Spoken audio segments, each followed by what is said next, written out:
Right. Hi. Good morning, everybody. Welcome to another weekly Facebook Live chat from the Rain Network.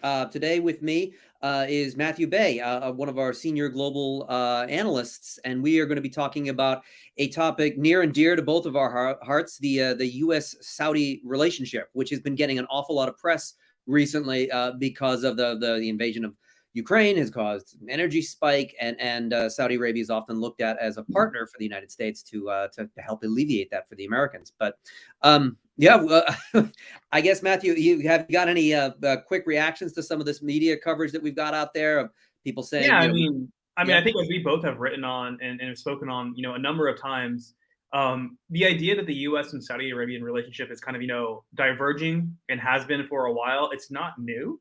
And I think we're really seeing, clear, that being, put clearly on display right now.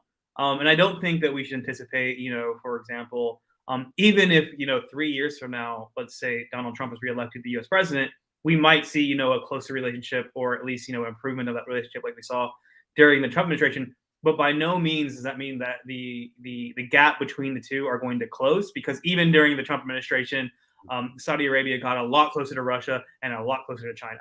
right.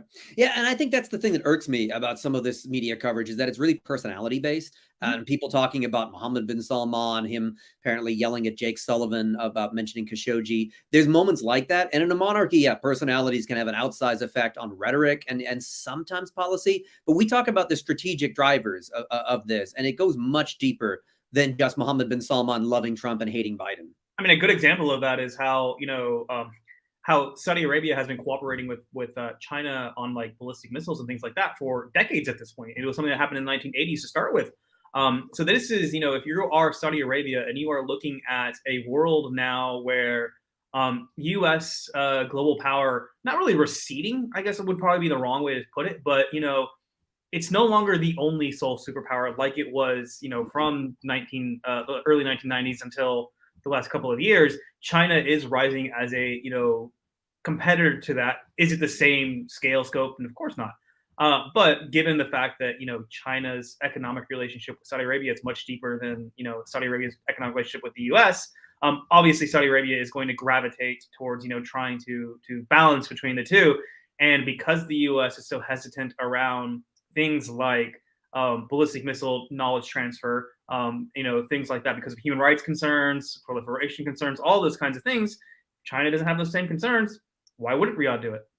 Right, and this, at the same time, we're not looking at a Cold War scenario. We're looking at Saudi Arabia being out for itself, and what it's out for itself will sometimes align with Chinese interests, sometimes align with American interests. And the more independence that Saudi Arabia can have from both of them is sort of Riyadh's long-term goal, regardless of what Mohammed bin Salman thinks personally of those leaders.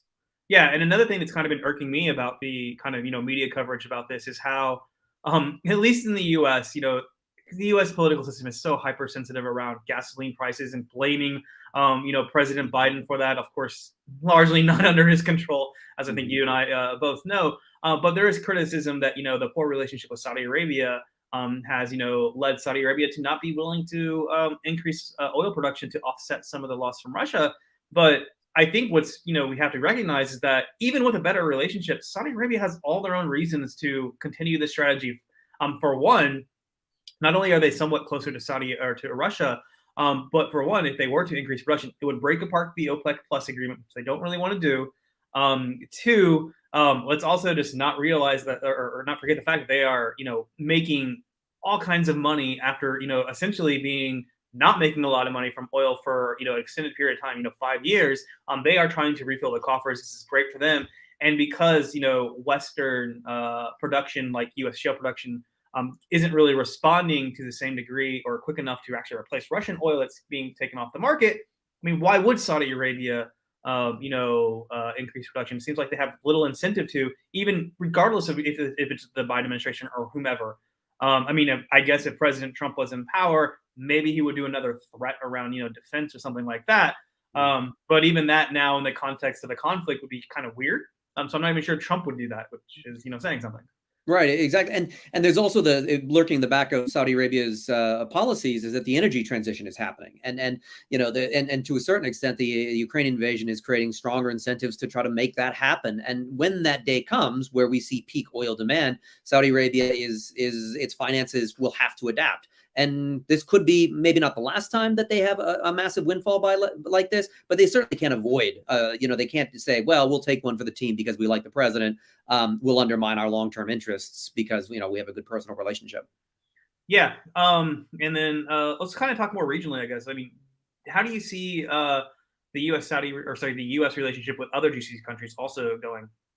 Well, it's interesting because the Emiratis were the ones who helped tamper down a little bit of the energy shock with a single comment that helped calm the markets a little bit. And But then, there's exactly. They didn't, and then they didn't actually follow through on with that comment. But there's a lot of that strain with the United States and these other Gulf Arabs like the United Arab Emirates. They're also looking at the United States and saying, this isn't the partner that we thought you were. After 1991, the U.S. rolled in and liberated Kuwait, and there was an assumption in these royal circles that the U.S. would be willing to do something similar, if not the exact same thing, for many of their security threats. And now we've seen Houthis striking the Emirates. We've seen the United States not backing them in the Qatar blockade. We saw they signed the Iran deal that they didn't like. So they're all seeing this sort of situation with the United States. It's looking out for its own interests. It can't be everywhere at once. It doesn't want to be everywhere at once. And they're trying to find ways to adapt as well. But it is interesting, of course, the Qataris seem to be quite pleased with this world, that the United States is not picking and choosing sides, letting these countries kind of not be, twist in the wind when they can't follow through on their own policies. I think that's working out a bit for Doha. Yeah. So one of the things that's really, I guess, not too surprising is how the Biden administration, while you mentioned how they're not getting a ton of defensive support for protecting against the Houthi strikes. Hypothetically, let's say that continues to worsen. I mean, this year we've seen an expansion of attacks targeting Abu Dhabi, things like that we hadn't seen in the past. Let's say that those tactics are continuing to evolve. Where do you think the U.S. would be able to increase, some support, or would the U.S. increase some support? That's good because it can feel fatalistic, right? Like the U.S. is leaving and won't come back. And we've explored that idea in some of our scenario building. What could bring the U.S. back? So let's say a Houthi missile strike hits something in Dubai or Abu Dhabi, and there's significant Western casualties, especially Americans. That would bring the U.S. back. An attack on a U.S. airbase, which we know they've done in Abu Dhabi, but we also know that those missiles were intercepted, and so as a result, the U.S. didn't feel the need to retaliate. But one of those got through. That would cause a change in U.S. posture. So there are certainly ways the U.S. can get drawn back in, but I think it has to be something that results in an accidental escalation. The Houthis are aware that they don't want to bring the United States into their conflict. So if they're firing a missile at the UAE or at Saudi Arabia, they're aiming at things where they're calculating that's not going to cause an escalation with a Western power like the US. But it's still well within the realm of possibility. You're firing a missile. You can't always guarantee you're going to hit the target that you intend. Yeah, the other thing that I think could draw the U.S. back in is if, as nuclear negotiations with Iran have basically been frozen, for the last week, or sorry, not week, like a month, because the U.S. is not willing to remove the FTO designation from the IRGC. That is something, if that becomes more of a crisis, where Iran takes more steps towards it, maybe building a nuclear weapon, does a nuclear test, boosts enrichment to 90%. Obviously, that could surge more U.S. I guess it would have to balance what it's doing between, the active war in Russia, I guess, which is not going to be, or sorry, active war in Ukraine, which is not going to be ending anytime soon, with what it does on Iran. But that is a crisis if we ever get to that point. And if the U.S. has to be in crisis mode to contain Iran because of a growing nuclear program, the only launching point for the U.S. is in the GCC, Saudi Arabia being a part of that. Exactly. And there's also, of course, the potential that jihadist terrorism resurges. We don't see that as a high probability right now, but ISIS-K in Afghanistan is active. ISIS has not been completely wiped out and the ideology is still there. So there's always a chance that some sort of small scale operation or a lone wolf operation causes significant casualties in the United States or in a key ally killing Westerners. And that draws the U.S. back in. After all, nobody really foresaw ISIS happening after the U.S. withdrawal of 2011. And then a few years later, the United States was back into Iraq, not really intending to be there. So another thing that I've been thinking about, and this goes back to what we kind of started off talking about a little bit earlier, which was, Mohammed bin Salman having, a ton of power within Saudi Arabia, obviously. And then a lot of his policies, at least initially, being kind of, chaotic. I know when we were writing on this subject, when he was trying to consolidate power, become the crown prince, etc., we were talking about, adventurism in Saudi Arabia, or sorry, in Yemen, probably maybe going a little weird. We saw the Khashoggi incidents maybe being a little outlandish reaction. There was the kidnapping of the Lebanese prime minister, however you want to call it. Then there was all the Ritz, crackdowns and things like that. We haven't really seen those kinds of outbursts of weird policy making from MBS in recent years. Do you think we are actually seeing a little bit more moderated version of him? Still very aggressive, still trying to drive, Saudi Arabia's policies, and still actually, and somewhat combative to the U.S. like over oil. But are we seeing, him coming of age in terms of being able to actually learn how to lead the country? And if so, how do you think that shapes U.S. posture towards him? Because I know a lot of people were looking at, those first few weeks or years of MBS, really consolidating power, saying the U.S. has to figure out how to control him. Are we really in that dynamic anymore? Yeah, and I think it's an interesting question. It's always hard, of course, to analyze the personalities behind the black box that is the Saudi royal palace. But what we can say is, output-wise, we're not seeing those erratic policies anymore. They stopped in the latter half of the Trump administration, and especially after the Khashoggi incident, the assassination. So that was one big one where I think that Mohammed bin Salman and his inner circle of advisors decided that they would take fewer risks after that, because that was a massive of incident, and it still sticks to his reputation to this day.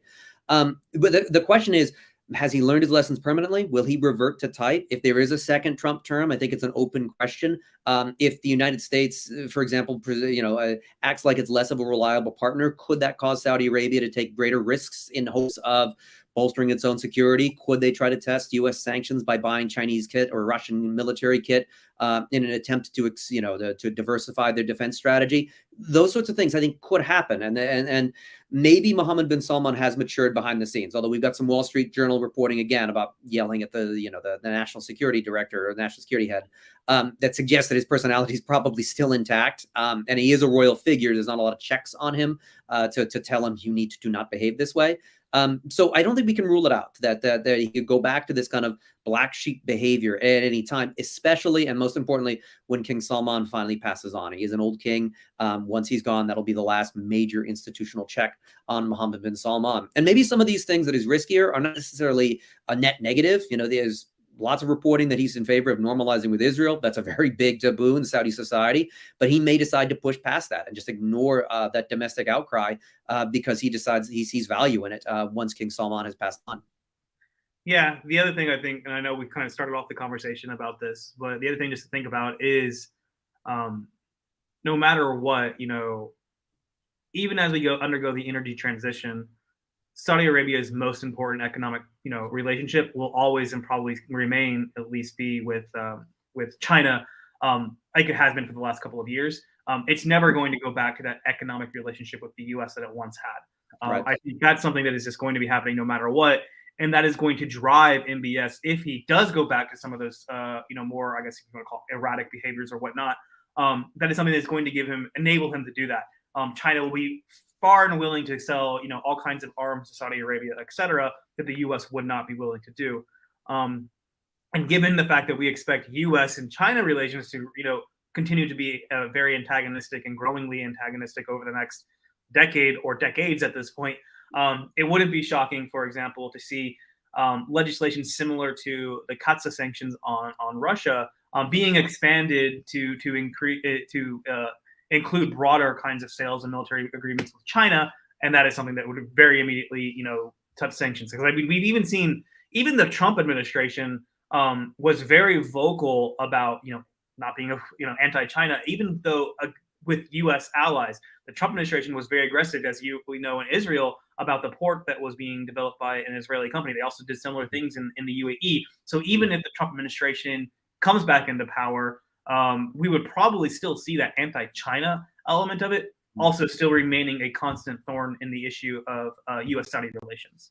Right. And another problem for the Saudis going forward is that, in the 60, 70 years ago, Britain withdrew from the region and the U.S. replaced it. Well, if the U.S. is drawing down, China isn't going to replace it in the same way. We're not seeing a Chinese shift to deploying bases that are supposed to balance power in the Middle East.